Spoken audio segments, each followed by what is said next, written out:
संयुग्मी समिश्र संख्याएं देखने के बाद आज हम संयुग्मी समिश्र संख्याओं के गुणधर्म के बारे में यहाँ पे पढ़ने जा रहे हैं। संयुग्मी समिश्र संख्याओं के जो गुणधर्म हैं वो हमारे पास प्रॉब्लम को सॉल्व करने के लिए काफ़ी इंपॉर्टेंट फॉर्मूले हैं, तो वो जो गुणधर्म हैं वो एज ए फॉर्मूले भी हम काम में लेने वाले हैं। तो आज जो हमारा टॉपिक है वो रहेगा आपके पास जो संयुग्मी समिश्र संख्याएँ हैं और उनके गुणधर्म। तो सबसे पहले जो आपने अपने लास्ट क्लास में हमने देखा था कि संयुग्मी समिश्र संख्या, तो संयुग्मी समिश्र संख्या निकालना हमने सीखा था। संयुग्मी समिश्र संख्या, किसी भी समिश्र संख्या का संयुग्मी समिश्र संख्या हम कैसे निकालेंगे, ये अपन ने अपने लास्ट क्लास में हमने इसको डिस्कस किया था। तो आप देख सकते हैं कि सपोज दैट कि अगर आपके पास जेड कोई संयुग्मी समिश्र संख्या है जो आपके पास a प्लस आयोटा b है और उसका संयुग्मी फाइंड करना है, तो आप जेड बार से दर्शाएंगे और इसको लिखेंगे a माइनस आयोटा b। तो ये हमने अपनी लास्ट क्लास तक यहाँ तक हमने डिस्कस कर लिया था। तो जेड एक कोई भी समिश्र संख्या है उसका संयुग्मी दिखाने के लिए हम उसके ऊपर बार का चिन्ह लगाते हैं, और हमारे पास मेथड क्या है कि हम इस आयोटा को माइनस आयोटा से रिप्लेस कर देते हैं। आयोटा की जगह अगर मैं माइनस आयोटा लगा दूं तो जो संख्या मिलेगी मुझे वो आपकी संयुग्मी समिश्र संख्या है। आज हम संयुग्मी समिश्र संख्या के कुछ गुणधर्म यहाँ पे डिस्कस करने वाले हैं कि जो गुणधर्म है हमारे पास संयुग्मी समिश्र संख्या के वो क्या है। तो संयुग्मी समिश्र संख्या के गुणधर्म सबसे पहले हम लिस्ट आउट कर लेते हैं, सारे गुणधर्म को एक साथ लिखेंगे और उसके बाद एक एक गुणधर्म को हम सिद्ध करेंगे। तो सबसे एग्जाम्पल के साथ, तो पहला गुणधर्म है आपके पास, अगर किसी भी कोई भी समिश्र संख्या है उसका अगर आप संयुग्मी निकालते हैं, उसका अगेन अगर आप संयुग्मी निकालते हैं तो आपको ओरिजिनल समिश्र संख्या मिलेगी। तो उस केस में हमें ओरिजिनल समिश्र संख्या मिलती है। दूसरा केस है कि अगर आप किसी समिश्र संख्या और उसके संयुग्मी को अगर जोड़ते हैं तो आपके पास बनेगा two real part of Z, यानी जो वास्तविक भाग है उसका ट्वाइस हो जाएगा हमारे पास। इसके बाद थर्ड प्रॉपर्टी, अगर आप माइनस करते हैं तो दोनों को अगर माइनस करेंगे तो ट्वाइस होगा, आयोटा साथ में होगा और इमेजिनरी पार्ट ऑफ जेड, जो इमेजिनरी पार्ट ऑफ जेड है उसका ट्वाइस, लेकिन आयोटा भी साथ में रहेगा आपके पास। फोर पार्ट है आपके पास, अगर आपके पास जेड और जेड बार अगर इक्वल होता है, यानी समिश्र संख्या और उसका संयुग्मी अगर आपके पास बराबर है, ये तभी हो सकता है जब आपकी जो समिश्र संख्या है वो आपकी पूर्णतया वास्तविक हो, पूर्णतः विशुद्ध वास्तविक संख्या हो, विशुद्ध वास्तविक संख्या हो, यानी प्योर रियल, यानी विशुद्ध वास्तविक संख्या हो, तभी ऐसा पॉसिबल है। फिफ्थ प्रॉपर्टी है, अगर जेड प्लस जेड बार यानी समिश्र संख्या और उसके संयुग्मी समिश्र संख्या को जोड़े और जीरो आ जाए, तो ये तभी संभव है जब जेड जो है आपके पास विशुद्ध काल्पनिक संख्या हो। ये विशुद्ध काल्पनिक संख्या हो तो ये तभी आपका संभव है। और इसके बाद जो प्रॉपर्टी है आपके पास, प्रॉपर्टी नंबर 6 देखिए। प्रॉपर्टी 6 है कि अगर समिश्र संख्या को उसके संयुग्मी समिश्र संख्या से अगर हम गुणा करें तो हम देखेंगे जो रिजल्ट आएगा आपका वो रियल पार्ट ऑफ जेड का वर्ग plus imaginary part of Z का वर्ग, ये हमारे पास प्रॉपर्टी आती है।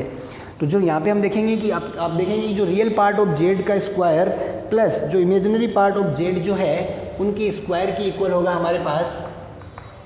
या फिर आप देखो इस पार्ट को हम क्या लिख सकते हैं, हमने समिश्र संख्याओं का मापांक देखा था। कोई भी समिश्र संख्या a प्लस आयोटा b, अगर उसका मापांक निकालते हैं हम, हमें पता है वर्गमूल के अंदर उसके वास्तविक भाग का वर्ग प्लस काल्पनिक भाग का वर्ग ये होता है। अगर वर्गमूल चिन्ह को हटाना है तो इसका वर्ग करेंगे तो ये बनेगा a square plus b square. तो किसी भी समिश्र संख्या में ये अगर अपन देखें तो इसका जो वैल्यू है, तो रियल पार्ट ऑफ जेड का square plus imaginary part of Z का स्क्वायर को हम मापांक जेड का स्क्वायर भी लिख सकते हैं। तो आप यहाँ से अगर इसी प्रॉपर्टी को हम इस तरीके से भी लिख सकते हैं कि जेड बार जो है वो मापांक ऑफ जेड का स्क्वायर होगा।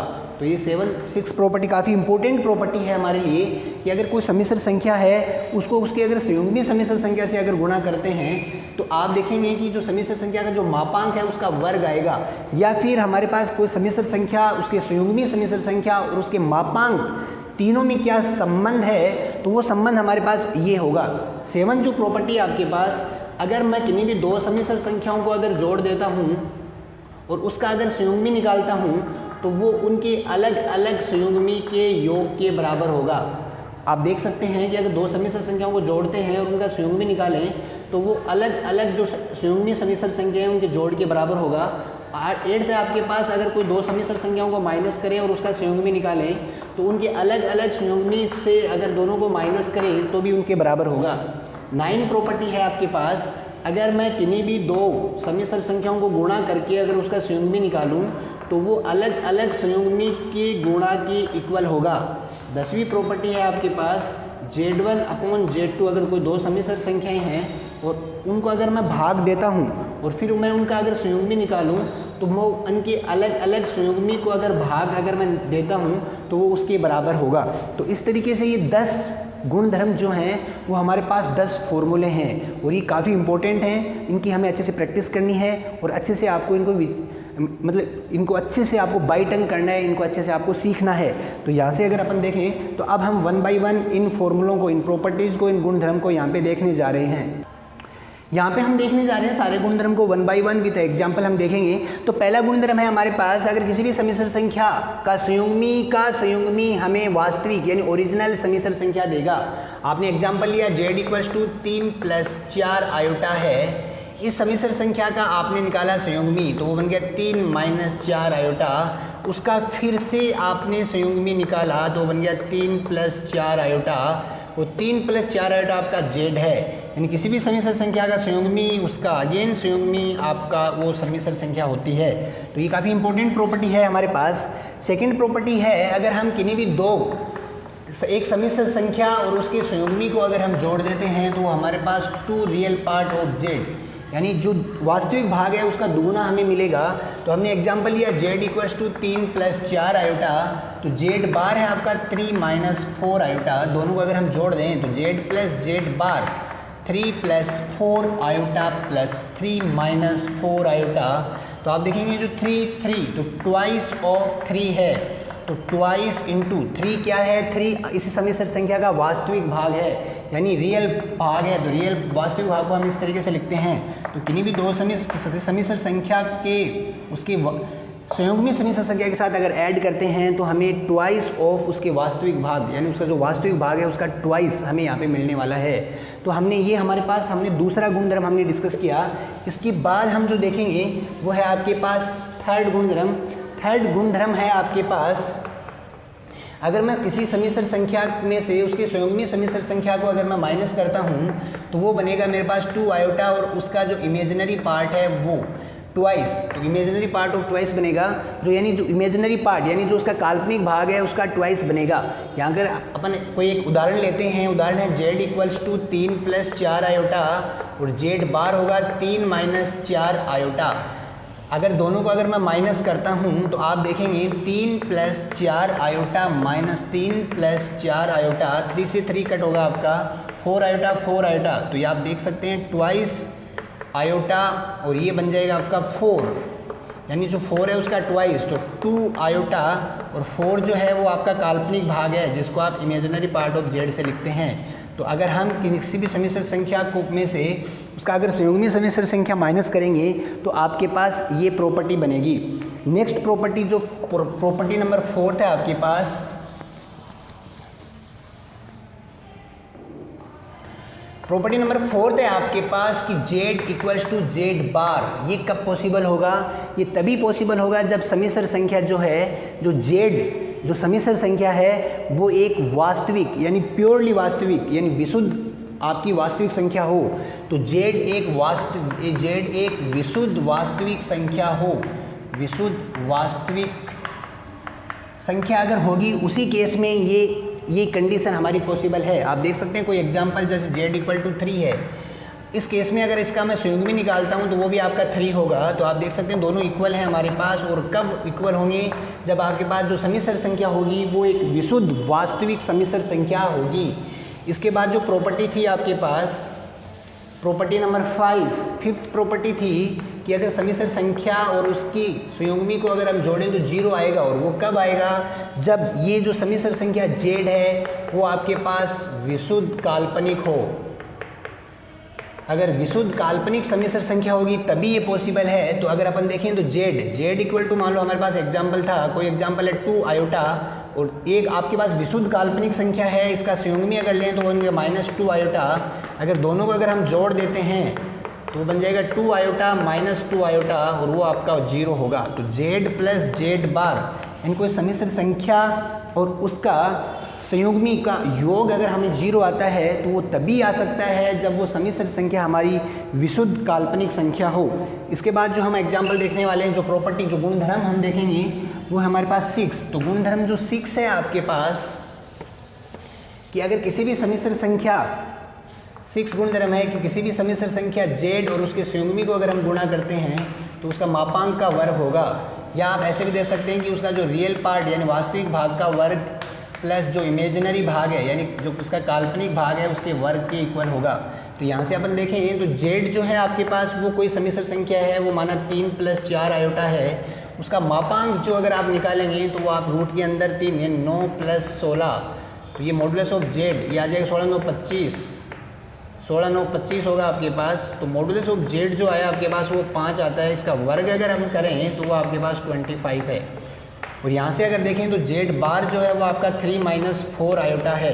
तो इन दोनों कॉम्प्लेक्स नंबर को अगर हम मल्टीप्लाई करता हूँ तो देखिए रिजल्ट मेरे पास क्या होगा, z बार, तो z है आपके पास वो है 3 प्लस 4 आयोटा, मल्टीप्लाई करना है हमें 3 माइनस 4 आयोटा से। तो मल्टीप्लाई किया आपने 3, तो 3 माइनस 4 आयोटा प्लस 4 आयोटा से मल्टीप्लाई करेंगे 3 माइनस 4 आयोटा, तो ये बन जाएगा 3 3 जा 9 minus 12 iota plus 12 iota minus 16 iota square. Iota square है वो जो है वो आपके पास -1 है, तो ये बन जाएगा 9 माइनस, ये कट हो जाएगा आपके पास -16 और -1, तो ये बन जाएगा 9 प्लस 16 और ये बन जाएगा आपका 25। और 25 क्या है आपके पास, वो मॉडुलस ऑफ z जो है उसका वर्ग है। तो आप देख सकते हैं कि सम्मिश्र संख्या और उसके संयुग्मी से अगर हम गुणा करें तो वो सम्मिश्र संख्या के मापांक के वर्ग के इक्वल होगा। तो ये प्रॉपर्टी काफ़ी इंपॉर्टेंट गुणधर्म हमने यहाँ पे डिस्कस किया है, जो आपका प्रॉपर्टी थी 6। इसके बाद जो 7 प्रॉपर्टी नंबर 7 हम डिस्कस करेंगे। तो गुणधर्म 7 जो था आपके पास वो क्या था हमारे पास, अगर हम किन्हीं भी दो सम्मिश्र संख्याओं को अगर जोड़ देते हैं, किन्हीं भी दो सम्मिश्र संख्याओं को जोड़ के अगर हम उसका संयुग्मी निकालें या फिर उनके अलग अलग संयुग्मी को अगर हम जोड़ देते हैं तो उस केस में दोनों का आंसर हमारे पास सेम होगा। तो आपकी जो प्रॉपर्टी नंबर 7 थी, प्रॉपर्टी 7 है आपके पास, अगर दो कॉम्प्लेक्स नंबर है z1 प्लस z2 और उनका फिर संयुग्मी निकालते हैं या फिर उनके अलग अलग संयुग्मी को अगर आप जोड़ दें तो दोनों का मान सेम होगा। ये भी हम एक उदाहरण से समझेंगे। z1 जो है आपके पास वो है 2 प्लस 3 आयोटा है, z2 जो है आपके पास 3 प्लस 4 आयोटा है। तो z1 बार जो होगा आपके पास वो होगा 2 माइनस 3 आयोटा, z2 बार जो होगा वो आपका 3 माइनस 4 आयोटा। यहाँ से अगर हम देखें तो सबसे पहले हम LHS फाइंड करते हैं। LHS में हमें निकालना है कि z1 प्लस z2 जो है उसका बार हमें निकालना है। तो सबसे पहले हम z1 प्लस z2 निकाल लेते हैं। तो z1 की वैल्यू है 2 plus 3 iota plus 3 plus 4 iota, तो हमने देखा 5 प्लस 7 आयोटा, ये बन गया आपके पास। तो ये आपका दोनों का योग है। अब इसका अगर हम संयुग्मी निकालें तो आप देखेंगे तो 5 माइनस 7 आयोटा होगा। और संयुग्मी निकालने का तरीका हमें पता है कि आयोटा को हमें माइनस आयोटा से रिप्लेस कर देना है। और इसी तरीके से अगर मैं इसका RHS पार्ट अगर निकालता हूँ तो RHS होगा आपके पास z1 बार प्लस z2 बार, और z1 बार है आपके पास 2 minus 3 iota plus 3 minus 4 iota, तो ये बन गया आपका 5 माइनस 7 आयोटा। आप देख सकते हैं कि आपका LHS और RHS बराबर है। तो किन्हीं भी दो सम्मिश्र संख्याओं को जोड़कर अगर हम उसका संयुग्मी निकालते हैं तो वो उसके इक्वल होगा कि हम अलग अलग उनका संयुग्मी को अगर हम जोड़ें तो वो उसके बराबर होगा। इसी के साथ हम नेक्स्ट प्रॉपर्टी देखते हैं जो है 7। तो प्रॉपर्टी जो गुणधर्म 8 है हमारे पास, प्रॉपर्टी गुणधर्म जो 8 है आपके पास, 8 है आपके पास, अगर दो सम्मिश्र संख्याओं को अगर माइनस करें और उसका संयुग्मी निकालें तो वो दोनों के संयुग्मी अलग अलग संयुग्मी को अगर माइनस करें उसके इक्वल होगा। अगेन हम उदाहरण लेते हैं। आपने उदाहरण लिया कि z1 आपके पास 2 प्लस 3 आयोटा है, तो जिसका संयुग्मी होगा 2 माइनस 3 आयोटा, z2 जो है वो आपका 3 प्लस 4 आयोटा है, और z2 बार जो होगा वो है 3 माइनस 4 आयोटा। तो सबसे पहले अगर अपन देखें तो LHS अगर अपन निकालें तो LHS है z1 माइनस z2 और उसका बार, ये हमें निकालना है। तो z1 माइनस z2 अगर अपन निकालते हैं तो z1 जो है आपके पास 2 plus 3 iota minus 3 minus 4 iota, तो 2 minus 3 minus 1, 3 iota minus 4 iota, ये बन गया माइनस आयोटा। अब मुझे इसका संयुग्मी निकालना है, तो संयुग्मी निकालेंगे तो -1 प्लस आयोटा, ये आपके पास इक्वेशन फर्स्ट आपके बन गई। इसको हमने LHS को यहाँ पे सोल्व कर लिया है। इसके साथ अगर आप RHS देखते हैं तो RHS में हमें क्या करना है कि जो दोनों अलग अलग संयुग्मी हैं उनको हमें माइनस करना है।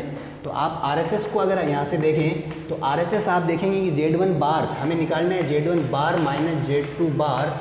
तो Z1 बार जो है आपके पास वो है 2 माइनस 3 आयोटा माइनस Z2 बार 3 माइनस 4 आयोटा, तो ये बन गया 2 minus 3 iota minus 3 plus 4 iota.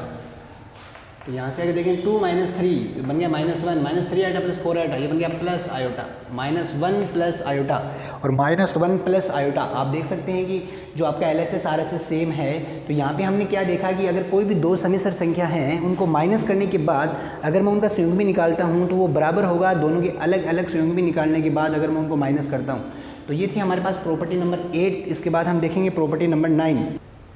तो गुणधर्म 9 हम देखने जा रहे हैं और गुणधर्म 9 में हमारे पास क्या है कि अगर कोई किसी भी दो समिश्र संख्याओं को अगर हम गुणा करें और उनका संयुग्मी निकालें तो उनके अलग अलग संयुग्मी को अगर हम गुणा करें तो वो उसके बराबर होगा। यहाँ पे हमने देखा कि एक समिश्र संख्या है Z1 जो है आपके पास 2 प्लस 3 आयोटा, दूसरी समिश्र संख्या है जो है आपके पास 3 प्लस 4 आयोटा। Z1 जो है आपके पास वो बन जाएगा 2 माइनस 3 आयोटा और Z2 जो बन जाएगा वो है 3 माइनस 4 आयोटा।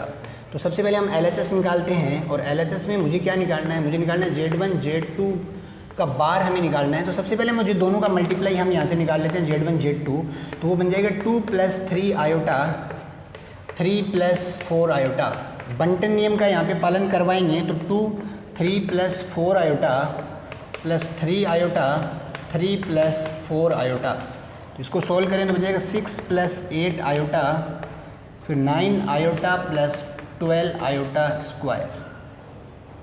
आयोटा स्क्वायर का जो मान होता है हमारे पास वो -1 होता है और वो अगर हम यहाँ पे पुट करें तो आप देखेंगे कि Z1 जो Z2 हमारे पास आया है वो आया है 6 plus 9 8 17 iota minus iota square की माइनस रखेंगे तो माइनस का 12। तो Z1 Z2 जो है आपके पास वो बन गया 6 माइनस 12 माइनस 6 प्लस 17 आयोटा। हमें इसका बार यानी संयुग्मी निकालना है तो Z1 Z2 का जो संयुग्मी होगा वो बन जाएगा -6 माइनस 17 आयोटा। ये इक्वेशन नंबर आपके पास फर्स्ट। अब इसी तरीके से हम इसका RHS पार्ट अगर देखते हैं तो RHS पार्ट अगर आप देखेंगे तो आप देखेंगे सर Z1 बार और Z2 बार इन दोनों को अगर हम मल्टीप्लाई करें तो Z1 बार जो है वो है आपके पास 2 माइनस 3 आयोटा, Z2 बार जो है आपके पास वो है 3 माइनस 4 आयोटा। दोनों को अगर हम मल्टीप्लाई करें तो मल्टीप्लाई में बंटन नियम का पालन करवाएंगे तो ये बन जाएगा 2, ये बन जाएगा 3 minus 4 iota minus 3 iota 3 minus 4 iota. Multiply किया हमने 6 minus 8 iota minus 9 iota minus plus 12 iota square. 12 iota square जो बनेगा वो माइनस का 12 बनेगा तो ये बन जाएगा 6 माइनस 17 आयोटा और माइनस का 12, तो ये बन गया -6 माइनस 17 आयोटा। आप देख सकते हैं कि समीकरण 1 और ये जो 2 है आपके पास सेम है। इसका मतलब हमारे पास जो प्रॉपर्टी 9 है कि किन्हीं भी दो समिश्र संख्याओं को गुणा करने के बाद अगर मैं उसका संयुग्मी निकालता हूँ वो या फिर उन दोनों के अलग अलग संयुग्मी को अगर मैं मल्टीप्लाई करता हूँ तो उस केस में जो मेरा आंसर होगा वो मेरा सेम होगा। तो ये आपके पास 9th गुणधर्म या आपका 9वां फॉर्मूला है जो हमें प्रॉब्लम को हल करने में हमारी हेल्प करेगा। इसके बाद जो लास्ट प्रॉपर्टी हम डिस्कस करने जा रहे हैं तो लास्ट जो प्रॉपर्टी है आपके पास तो लास्ट प्रॉपर्टी नंबर 10। गुणधर्म जो 10 है हमारा वो हमारा डिवाइड यानी भाग से संबंधित है। गुणधर्म जो 10 रहेगा आपके पास अगर किन्हीं भी दो समिश्र संख्याएं Z1 और Z2 को अगर मैं डिवाइड करता हूँ तो उनके अलग अलग डिवाइड के उनके संयुग्मी के अलग अलग संयुग्मी को अगर हम डिवाइड करें तो उसके बराबर होगा। तो यहाँ से इसी को भी हम प्रूफ देख लेते हैं कि Z1 जो है आपके पास वो मान लो कि 2 प्लस 3 आयोटा है, Z2 जो है आपके पास 3 प्लस 4 आयोटा है। तो Z1 जो होगा आपके पास वो 2 माइनस 3 आयोटा और Z2 जो बार होगा हमारे पास वो बन जाएगा 3 माइनस 4 आयोटा। तो इस केस में अगर अपन देखें तो ये यहाँ पे पहले हमें निकालना है LHS देखते हैं। तो LHS हमें निकालना है Z1 Z2 हमने निकाला और उसका संयुग्मी। तो सबसे पहले हम क्या करेंगे, Z1/Z2 निकालते हैं यहाँ से। तो Z1/Z2 में क्या रहेगा हमारे पास, 2 + 3 आयोटा अपॉन 3 + 4 आयोटा, ये हमारे पास रहेगा। तो ये जो दो समीकरण संख्याओं हमने भाग दिया है, आप जानते हैं कि Z1/Z2 इस रूल में हम देखते हैं कि 3 + 4 आयोटा जो हर में है, तो हमें हर में समीकरण संख्या को नहीं रखना, तो उसके अंश और हर में जो हर की जो समीकरण संख्या है उसके संयुग्मी से गुणा करना है। तो आपने देखा 2 + 3 आयोटा अपॉन ये बन गया 3 + 4 आयोटा, और इसके संयुग्मी से अगर हम गुणा करें तो 3 - 4 आयोटा, 3 - 4 आयोटा, तो ये बन जाएगा Z1/Z2। इसको अगर हम बंटन नियम का पालन करवाएं,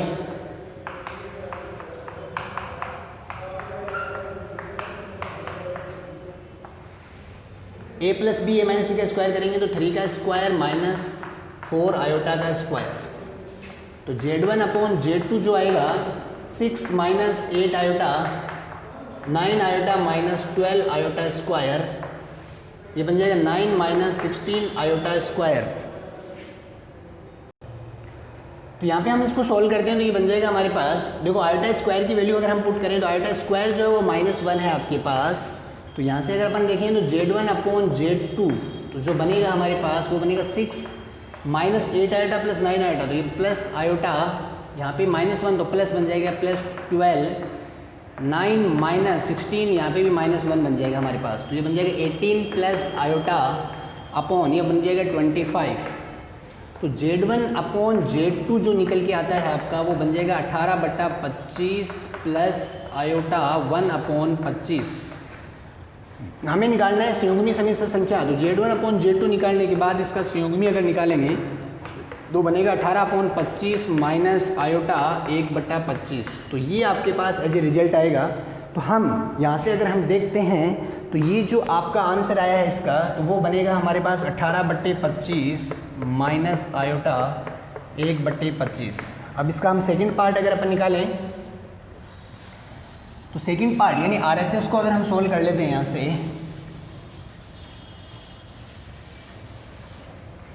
RHS में हमारे पास है कि अगर दोनों संयुग्मी समीकरण संख्याएं Z1 बार और Z2 बार को अगर हम डिवाइड करें तो Z1 बार जो है 2 - 3 आयोटा है आपके पास, और Z2 बार जो है वो 3 - 4 आयोटा है। हमारे पास मेथड वही रहेगा, आप देखते हैं कि हर में एक समीकरण संख्या है तो उसके संयुग्मी से यानी 2 - 3 आयोटा, और ये है आपके पास 3 - 4 आयोटा, तो इसके संयुग्मी से हम अंश और हर में मल्टीप्लाई करेंगे। तो इसका जो संयुग्मी होगा, संयुग्मी मतलब आयोटा को माइनस आयोटा से रिप्लेस कर देंगे, उसमें हम बंटन नियम लगाएंगे तो ये बन जाएगा 2 3 + 4 आयोटा -3 आयोटा 3 + 4 आयोटा अपॉन में आप देख सकते हैं a - b a + b, तो 3 जो है उसका स्क्वायर माइनस 4 आयोटा है उसका स्क्वायर, तो ये बन जाएगा 6 + 8 iota -9 iota minus 12 iota square, 9 - 16 iota square. Iota square यहाँ पे वैल्यू पुट करेंगे तो ये बन जाएगा 6 8 आयोटा माइनस आयोटा प्लस -12, तो ये बन जाएगा -1 अपॉन 9 - 16 आयोटा स्क्वायर -1, तो 6 - आयोटा प्लस 12/9 + 16। तो हमारे पास जो आंसर बनेगा वो बनेगा 6 12 18 - आयोटा बट्टे 25, तो बन गया 18/25 माइनस आयोटा 1/25। तो इस तरीके से आप देख सकते हैं कि आपने देखा कि जो रिजल्ट है इसका LHS और RHS दोनों सेम है। तो यानी यहाँ पे हमने देखा कि अगर किन्हीं भी दो समीकरण संख्याओं को अगर हम भाग देते हैं और उसका अगर हम संयुग्मी निकालें या फिर अलग अलग के संयुग्मी को अगर हम भाग दें तो दोनों का आंसर हमारे पास सेम होगा। तो इस तरीके से 10 संयुग्मी समीकरण संख्याओं के 10 गुणधर्म हमने देखे हैं, वो हमारे पास गुणधर्म के साथ साथ 10 नए फॉर्मूले भी हैं।